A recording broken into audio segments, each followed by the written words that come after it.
Zéro. Action. Oui, salut à tous les téléspectateurs de la chaîne Le Prince TV.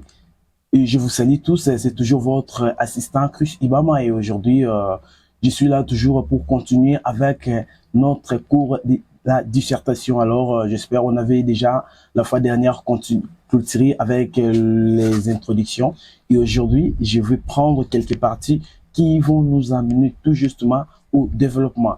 Et vraiment, je vous remercie tous, mes amis, tous mes papas, mes mamans qui me suivent à tout moment. Je vois vos commentaires, je vois vos j'aime. Merci vraiment, vous qui m'encouragez. Vraiment, merci. Je vous prie de pouvoir continuer parce que cela me motive, cela me fait encore du bien, de pouvoir aller encore plus profond avec mes recherches et pour pouvoir partager des connaissances avec vous. Vraiment, je vous kiffe trop. Surtout vous, j'ai vu tout ce que vous disiez. Non, je t'aime, tout comme ça. Laisse-moi vous dire, je vous kiffe trop en fait. Je vous kiffe trop énormément, je vous aime beaucoup vraiment et continuez parce que vous me donnez encore le courage quand je vois vraiment les commentaires et j'ai commencé maintenant à prendre ça au sérieux de pouvoir publier chaque week-end une ou deux vidéos qui vont commencer à vous plaire, mes chers compatriotes, mes frères et sœurs, vraiment. C'était ça et aujourd'hui on va tout justement commencer avec quelques parties qui vont nous amener au développement parce qu'on avait déjà conclu avec l'introduction et on va maintenant prendre la deuxième partie de la dissertation qui est les développements. Maintenant, avant d'entrer au développement, il y a quelques notions intermédiaires que nous allons encore découvrir, décortiquer, démystifier avec vous. Et sans plus tarder, aujourd'hui, nous allons commencer avec notre partie. Nous allons maintenant voir les indices. Nous allons voir les indices parce que la dissertation, c'est encore, donc c'est profond. C'est vaste la dissertation. Tout ça, moi, je connaissais pas ça quand j'étais encore élève, quoi. Quand j'étais apprenant, je connaissais pas tout ça à l'école secondaire, tout ça, vraiment. Mon était flou. Je connaissais pas ça. Et aujourd'hui, quand même, j'ai eu à découvrir ceci et je vais juste partager l'idée ensemble avec vous, mes amis. Sans plus tarder, aujourd'hui, nous allons commencer avec les indices. On va définir les indices. On va savoir qu'est-ce qu'est l'indice. On a dit, les indices sont les genres de types de questions. On a très bien dit, les indices sont les genres de types de questions. On va définir maintenant qu'est-ce qu'un type de question. Parce qu'on a dit les indices sont les genres de types de questions. On va voir. Le type de question est un verbe sous une question permettant de travailler au moyen de sa signification. On a dit, le type de question est un verbe sous une question permettant de travailler au moyen de sa signification. Le type de question, quand on parle de type de question, c'est quoi? C'est-à-dire, exemple, un travail à discuter, à prouver, à commenter. Ce sont ça les types de questions. On a très bien dit, le type de question est un verbe sous une question permettant de travailler au moyen de sa signification. Alors ici, on a les sortes de types de questions. Première sorte, nous avons type de questions à discuter. À discuter, c'est-à-dire quoi? On a très bien dit qu'ici, un travail à discuter demande à ce que nous ayons la thèse, l'antithèse et la synthèse. Un travail à discuter demande à ce que nous ayons la thèse, l'antithèse et la synthèse. Donc, on a très bien dit les types de questions. Je reprends les types de questions. On a dit que non, ce sont des questions déjà à discuter, à commenter, à prouver, à justifier, à commenter. Maintenant, ici, on a dit, on a d'abord pris la première partie A, on a dit la question à discuter. On a dit, un travail à discuter demande à ce que nous ayons la thèse, l'antithèse et la synthèse. Là, à un travail à discuter. Et ici, on a dit, on a défini maintenant thèse, c'est quoi? On a dit thèse, c'est appuyer l'idée de l'auteur. On a très bien dit que thèse, c'est-à-dire appuyer l'idée de l'auteur, la première pensée de l'auteur, c'est-à-dire la première pensée que l'auteur va donner dans le sujet. Donc, c'est-à-dire, avec la thèse, tu dois maintenant appuyer. Tu dois appuyer parce que tu ne peux jamais passer cette étape sans pourtant appuyer. Sans pourtant appuyer le sujet, l'idée de l'auteur. C'est-à-dire, on a dit très bien que non. Du côté thèse, il faut appuyer la pensée ou la première pensée de l'auteur. Il faut toujours appuyer, surtout dans les travaux à discuter. Appuyer premièrement la pensée de l'auteur. Ici, on passe maintenant à l'antithèse. On a dit l'antithèse, c'est-à-dire contredire la pensée de l'auteur. On a très bien dit l'antithèse, c'est-à-dire contredire la pensée de l'auteur, c'est-à-dire la deuxième pensée. La deuxième pensée de l'auteur, maintenant, quand on dit l'antithèse, c'est-à-dire contredire. On a très bien dit, quand je vais expliquer l'introduction, on avait parlé de la thèse et l'antithèse. On avait dit thèse, c'est-à-dire appuyer la pensée de l'auteur, antithèse, c'est-à-dire contredire la deuxième pensée de l'auteur. Et c'est ça, ça c'est juste des récapitulations pour ceux-là qui étaient connectés la fois dernière. Et aujourd'hui, on va prendre maintenant, on a tout pour ça, on a maintenant dit noter bien, on a donné une instruction, on a dit à quitter la thèse vers l'antithèse, il nous faut avoir les phrases contradictoires. On a très bien dit, je répète, à quitter la thèse vers l'antithèse, il nous faut des phrases contradictoires qui vont nous permettre à quitter la partie thèse vers l'antithèse. Alors, on va voir maintenant des parties. On a très bien dit des parties contradictoires qui opposent la première pensée. Ce sont ce sont des phrases qui vont opposer la première pensée. Et on va voir ces phrases, ce sont quoi? Exemple, on a dit différemment. Pour quitter la thèse vers l'antithèse, on peut utiliser des phrases telles que différemment, contrairement, en d'autres termes, on peut dire à penser contrairement, oppose. Donc là, ce sont des phrases qui nous permettent de quitter la partie thèse vers l'antithèse. Donc, ce sont des phrases comme ça. Et sans plus tarder, on va voir maintenant la synthèse. La synthèse, on va dire la synthèse, c'est quoi? La synthèse, c'est-à-dire minimiser les deux pensées. C'est-à-dire la synthèse, on va maintenant minimiser les deux pensées. On va minimiser la thèse et on va minimiser l'antithèse. C'est ce qu'on appelle la synthèse. Synthèse, c'est-à-dire prendre le deux pensées et minimiser, trouver une conclusion à rapport à ces deux pensées. Donc, je répète plutôt, la synthèse qui est la troisième partie, on a dit, c'est minimiser les deux pensées. Quand on dit minimiser, c'est-à-dire on va prendre maintenant la thèse et l'antithèse, on fait maintenant la synthèse de tout ça, on va maintenant minimiser la première pensée et on minimise la deuxième pensée et maintenant, tu dois prendre maintenant la conclusion. La conclusion, c'est ce qu'on appelle maintenant la synthèse.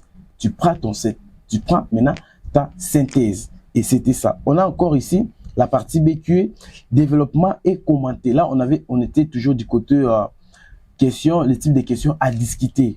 Tout ce qu'on fait de parler, c'était de la question à discuter. Maintenant, ici, on prend maintenant la question développer et commenter. Maintenant, ici, on a dit, ces deux types consistent à parler tel que le sujet est, à suivre la pensée uniforme du sujet. On a très bien dit, à suivre la pensée uniforme du sujet. Je répète, les questions à développer et à commenter, ces deux types de questions consistent à parler tel que le sujet est. On a très bien dit, ces deux types de questions consistent à parler tel que le sujet est, à suivant la pensée uniforme du sujet. C'est-à-dire, devant une question à développer et à commenter, là, toi, tu n'as pas à donner des arguments contraires. Donc là, je peux dire, il n'y a pas l'antithèse. Donc, si la question est du côté positif, tu vas maintenant appuyer la question et tu vas maintenant dire, tu vas commencer à développer la question telle qu'est le sujet. Donc, tel que le sujet, et tu vas maintenant suivre la pensée uniforme du sujet. C'est-à-dire, comme si la question est du côté oui, donc toi, tes arguments seront toujours oui, oui, oui, oui, oui, oui, oui. Donc là, maintenant, des phrases qui nous permettent à quitter l'entité vers l'antithèse, pour toi, il n'y a pas d'important aux questions à développer et à commenter. Là, ce genre de phrases n'ont pas important ici. Ici, on va maintenant utiliser la pensée. Maintenant, on va suivre toujours la pensée uniforme du sujet. C'est-à-dire, comme le sujet est non, on va toujours prendre du côté non, non. Nos arguments seront toujours du côté non, non, non, non, non, non, non. Donc, c'était ça. On a dit, ici, on fait recours aux épreuves et aux exemples qui attestent la fiabilité du sujet.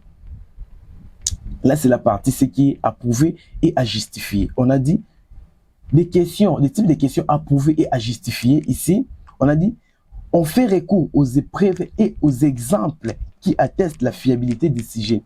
Ici, là, devant une question à prouver et à justifier, on va maintenant prendre des exemples. Des exemples, quand on parle des exemples, c'est-à-dire on voit des arguments. On va maintenant prendre des arguments qui attestent la fiabilité du sujet. Donc, les arguments-là vont nous permettre à attester maintenant la fiabilité du sujet, c'est-à-dire on va maintenant prendre tel que l'argument est. Peut-être on est devant, on commente peut-être la question, exemple, la pensée de Tshisekedi qui disait le peuple d'abord. Maintenant, quand il faut commenter, quand il faut prouver et justifier, le peuple d'abord, la déclaration d'abord. Il faut maintenant discuter cette déclaration.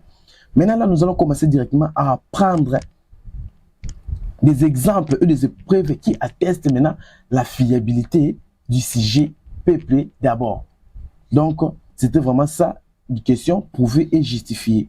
Je réponds, on a dit, ici, on fait recours aux exemples et aux épreuves qui attestent la fiabilité du sujet. C'est-à-dire, on prend maintenant, on va commencer maintenant à donner des arguments qui vont nous permettre à aller plus loin avec le développement. Ici, maintenant, on parle des arguments parce que je commençais à parler des arguments. On ne sait pas qu'est-ce qu'un argument. Maintenant, ici, on va définir l'argument. On a dit, l'argument, c'est une pensée majeure prônée par un auteur ou une personne céleste. Je reprends la définition, je dis, l'argument, c'est une pensée majeure prônée par un auteur ou une personne céleste.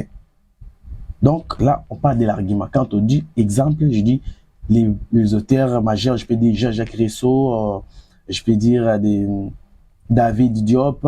Donc, ce sont des auteurs majeurs.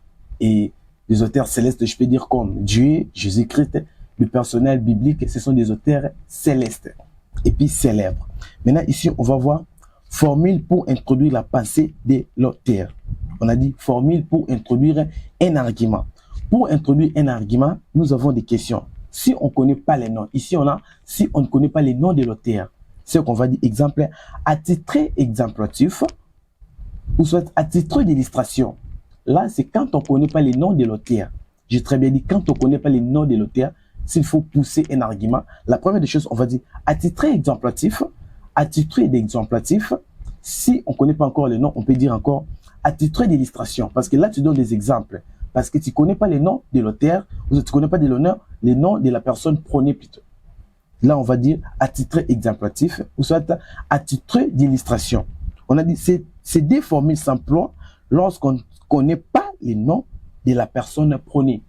J'ai très bien dit, ces deux types de questions s'emploient lorsqu'on ne connaît pas les noms de la personne prônée. Alors maintenant, on dit, si on sait les noms de l'auteur, ici maintenant, on va voir si on sait, ou soit si on connaît les noms de l'auteur. On va dire A.